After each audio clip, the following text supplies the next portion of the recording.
It's not a mystery to me. The same thing that happened to my daughter is what happened to Whitney. There's only one person that was around both occasions. You won't say his name. Nick Gordon is who you're referring to. I won't say his name. Bobbi Kristina Brown, Whitney Houston and Bobby Brown's daughter, has been dead for years, yet her passing leaves so many questions in its wake, particularly for her father. Bobby Brown has come forward several times indicating that he thinks his daughter's ex-boyfriend, Nick Gordon, might have been involved in not only her demise, but also Whitney's. To know that Bobbi Kristina did not die from the bathtub incident. That's not what killed Bobbi Kristina. What killed Bobbi Kristina? Bobbi Kristina was starved to death. Sinister similarities in their deaths have convinced some that what occurred to them was not a mere tragic coincidence, but rather something more malevolent.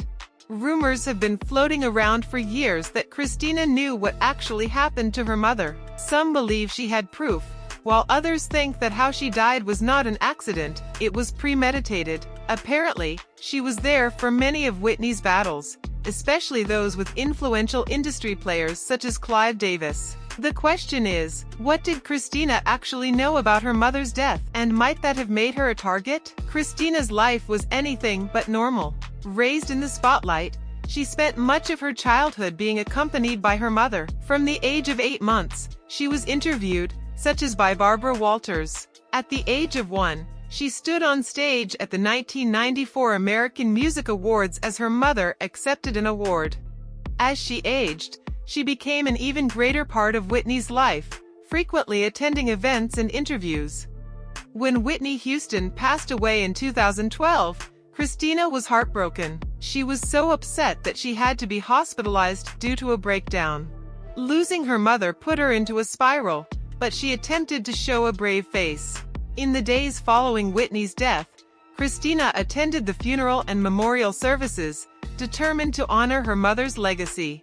But despite her family's efforts to protect her, she struggled with grief, and the media attention only intensified. Kristina tried to make her own way in the entertainment world. She was a part of a Tyler Perry show, appeared at the Billboard Music Awards, and even had an interview with Oprah. Her career never got a chance to blossom, though, as her life was ended abruptly in a manner that was reminiscent of her mother's untimely death. Kristina was discovered unresponsive in a bathtub at the Georgia residence she shared with Nick Gordon on January 31, 2015. She spent months in a coma before dying on July 26, 2015, in hospice care. The death was ruled as a result of drowning and intoxication by the medical examiner. The toxicology report revealed alcohol, morphine, anti-anxiety medication, and other substances in her system. But officials were unable to ascertain if her death was accidental or intentional. The report merely reported that her submersion in water, along with intoxication, resulted in pneumonia and brain damage, which killed her. Kristina's death had the same fearfully similar circumstances as Whitney Houston's demise. Whitney was discovered lifeless in a bathtub in the Beverly Hilton Hotel on February 11, 2012. She was just 48 years old. The coroner concluded her death as an accidental drowning, with toxicology results showing traces of cocaine, Xanax, and other chemicals in her body. Initially, authorities indicated that Whitney might have died from a heart attack brought on by the hardening of her arteries, rendering her unconscious and resulting in drowning. The coroner later explained that there was no conclusive proof of a heart attack. The only significant health issue was mild heart disease, which is a common affliction of longtime smokers. That left everyone else asking, if she didn't have a heart attack, then what did actually cause her to become underwater in the tub? Another bizarre detail came to light in Whitney's case. There was not enough water in her lungs to definitively establish that she drowned. This caused some to wonder if she was already unconscious, or even dead, before she was put into the water. If so, who did it? Nick Gordon's name has come up time and again in connection with both Whitney and Kristina's deaths. Another name that is brought forth is Ray J, whom Whitney was openly connected to at the time of her death. Even though their romance was never acknowledged, the two were regularly seen together. Ray J initially asserted he had not attended the party the night Whitney passed away, but various testimonies hinted at his presence there. Even some news accounts reported that Ray J's sister, Brandy, inquired about him at the function, which made many people suspect that he was there. Matters were still more suspicious when it came to light that Ray J was observed exiting through a back door with Raffles Van Exel and Brandy Burnside shortly after Whitney was killed. Raffles had a shady past, and his involvement further fueled suspicion. Adding to the intrigue, Whitney's ex-husband Bobby Brown's sister, Leola Brown, previously alleged that Ray J was providing Whitney with drugs and possibly gave her a bad bag the evening she passed away. And then there's the so-called note Whitney handed to Brandy before she died. While being interviewed by E! News Juliana Rancic with Brandy, Monica, and Clive Davis, Whitney surprisingly cut in and handed Brandy a note. Even today, Brandy has not confirmed what was scribbled in it, fueling speculation that it was a warning or plea for help. Others think that Whitney went out of her way to give the note on television so that, in the event something did befall her, there would be proof of it. Witnesses also pointed out that Whitney's body language was off.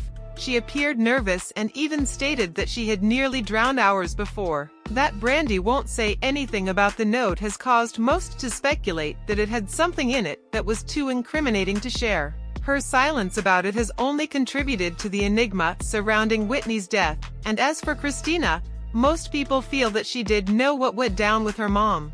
Rumors have circulated that she possessed receipts, evidence that would have brought the people involved to light. Some say she was present at intense battles Whitney had with influential people in the music industry, such as Clive Davis. If Kristina did know too much, was her own death really an accident, or was it planned so she could be silenced? Adding to the mystery, Kristina was said to be relocating to Los Angeles to reunite with her father and pursue her career. She was thrilled to carry on her mother's legacy and was eagerly anticipating a new beginning.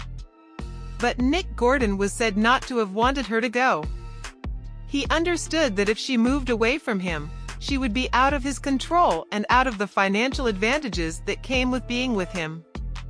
On the day Kristina was discovered unconscious, she was meant to meet a friend to talk about leaving Nick. Sources close to her claim that she had learned some things about Nick that had led her to doubt their relationship. On that ill-fated day, a fight allegedly ensued between them. Nick reportedly attacked her while intoxicated and subsequently abandoned her alone in the bathtub. Soon after Kristina was transferred to hospice care, her court-appointed conservator sued Nick Gordon, alleging that he had physically abused her and stolen money from her by posing as her husband. The complaint was subsequently amended to allege that he had caused Kristina's wrongful death. The lawsuit alleged that Nick had administered a toxic cocktail to Kristina that rendered her unconscious before putting her face down in the bathtub. Bobby Brown came forward publicly saying he thinks that Nick Gordon had something to do with both Whitney and Kristina's deaths. Although Nick refused to accept the claims, he soon descended into a life of drugs and died in 2020. His demise left several unanswered questions because he was one of the rare individuals who could possibly have had knowledge of what exactly transpired in Whitney and Kristina's deaths. So, were their deaths really just tragic accidents, or was something far more sinister at work? Although we will never know the whole truth, the eerie similarities and unanswered questions still haunt those who tracked their cases. Were Whitney and Kristina specifically targeted? Was Nick Gordon alone, or was he manipulated by others with greater power? The rumors persist, and for many, the case remains unsolved. What do you think about this? Tell me in comment.